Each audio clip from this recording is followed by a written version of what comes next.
일주일 속성 견성법이 나왔을 때 세상은 깜짝 놀랐습니다.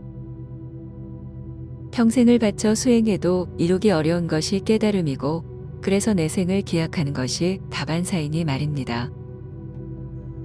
그래서 일주일 속성 견성법은 세상에 큰 주목을 받았고, 그 시류를 타고 등장한 것이 참나입니다. 그런데 요즘 들어서는 일주일도 긴 모양입니다. 하루 속성 견성법도 모자라 1분 1초 단위로까지 좁혀지고 있으니까요. 물론 불교에도 도노가 있지만 사실 말이 도노이지, 이것을 이루려면 오랜 수행과 각고의 노력이 필요합니다. 그래서 자꾸만 빨라지는 속성 견성법은 매우 놀라운 비전임에 분명합니다. 왜 이렇게 쉽고 빠르게 견성이 가능할 수 있을까요? 그건 바로 힌두교의 참나 때문입니다.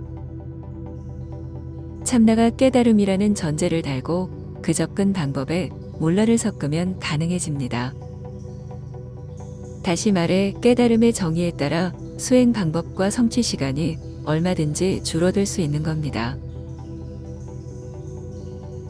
그렇다면 이참에 우리들도 참나를 통해 견성이란 것을 한번 해보면 어떨까요? 지금부터 참나의 세계로 들어가 보겠습니다. 연필을 하나 예로 들겠습니다. 주변에 연필 혹은 볼펜을 찾아 아무 것이나 바라보십시오. 호흡을 깊게 들이쉬면서 다시 한번 바라보세요. 네, 이제 되었습니다. 이제 여러분은 깨달은 것입니다. 이것이 참나의 속성 견성법입니다. 이렇게 말하면 모두들 어이가 없어 할 겁니다. 그래서 여기에 대해 참나 전도사들은 다음과 같이 설명을 덧붙입니다. 연필을 처음 보는 순간 당신은 그 어떤 해석도 하지 않았습니다. 그냥 비춰질 뿐입니다. 이렇듯 삼라만상 모든 것은 연필처럼 당신의 마음에 저절로 비춰집니다. 이것이 있는 그대로의 자성이며 본성이며 이름하여 참나입니다.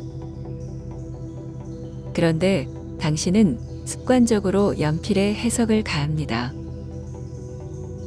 연필에 관련된 정보를 붙여 인식하면서 참나에서 떨어져 현재의 가하가 된 것이지요. 당신이 오감을 통해 들어오는 정보에 해석을 넣지 않고 그냥 있는 그대로 바라보면 그것이 참나이고 깨달음입니다. 이런 관점에서 보면 여러분들은 참나와 가하가 공존하는 셈이 됩니다. 해석에 휘둘리지 않으면 늘 붓다인 채로 깨어있는 것이지요. 이것이 일주일을 넘어 1분 1초에 속성 견성법이 가능하게 되는 논리입니다. 여러분은 어떻게 생각하시나요? 이 방법으로 여러분은 정말로 견성할 수 있다고 보시나요? 그러면 뒤로 미룰 것도 없이 지금 즉시 견성해서 참나 상태로 있어 봅시다. 다시 한번 영상에 주목하십시오. 연필을 보실 때 깊게 호흡하면서 아주 잠깐이라도 멍한 상태를 만들어 보세요. 이것이 잘 안 되면 이것저것 다 모르겠다고 하고 마음을 내려놓으세요. 몰라, 아무것도 몰라를 주문처럼 외시는 겁니다. 이제 몰라를 통해 여러분들의 의식은 포맷이 되었습니다. 태어나서 여태껏 쌓아온 지식들이 모두 사라져 갓 태어난 아기의 눈으로 돌아왔습니다. 자, 이 상태로 다시금 영상에 나오는 어떤 물체를 보세요. 이 물체에 대한 이름이나 그 어떤 정보도 없이 그냥 보고 있습니다. 여러분이 아주 잠깐이라도 해석을 섞지 않았다면 이제 견성한 것입니다. 해석이 빠지는 순간이 전체 의식이고 이 상태가 참나이니까요.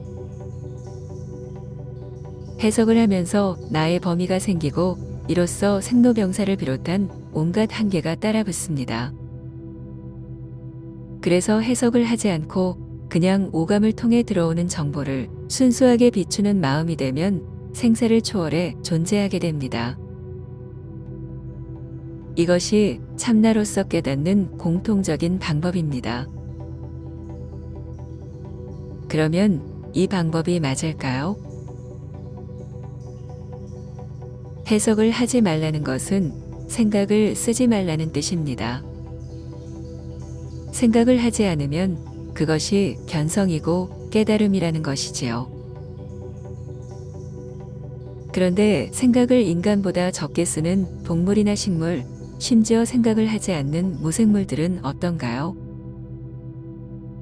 그들이 모두 견성하고 성불했을까요? 생각을 쓰지 않으면 돌멩이처럼 될지언정 깨달음은 열리지 않습니다. 그래서 자연은 연력학 제2법칙을 거스르며 생각을 잘 쓰기 위한 방향으로 진화했고 생각을 가장 잘 쓴 시타르타에 이르러 깨달음이 열리게 된 것입니다. 생각을 잘 쓰는 방향이 곧 수행이고 그래서 지혜와 반야를 그토록 강조하는 것이지요. 그런데 거의 대부분의 수행자들은 생각을 없애는 쪽으로 수행의 방향을 잡습니다.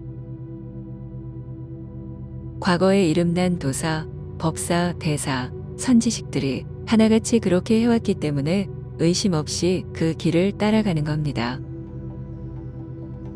하지만 그 길에서 얻을 것이 과연 무엇이 있을까요? 하나 있다면 그건 생각이 포맷된 체험을 깨달음이라고 신앙하는 무지몽매한 고집뿐입니다. 여러분, 오감을 통해 들어오는 정보에 대한 해석을 멈추면 당연히 생로병사가 희석되면서 전체 느낌을 얻게 됩니다.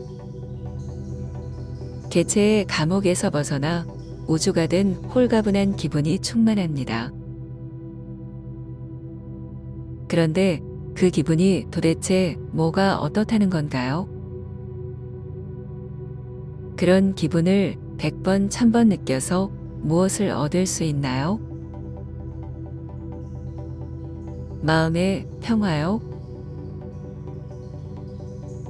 수행은 평화를 얻으려는 것이 아니라 진리를 알려는 것입니다.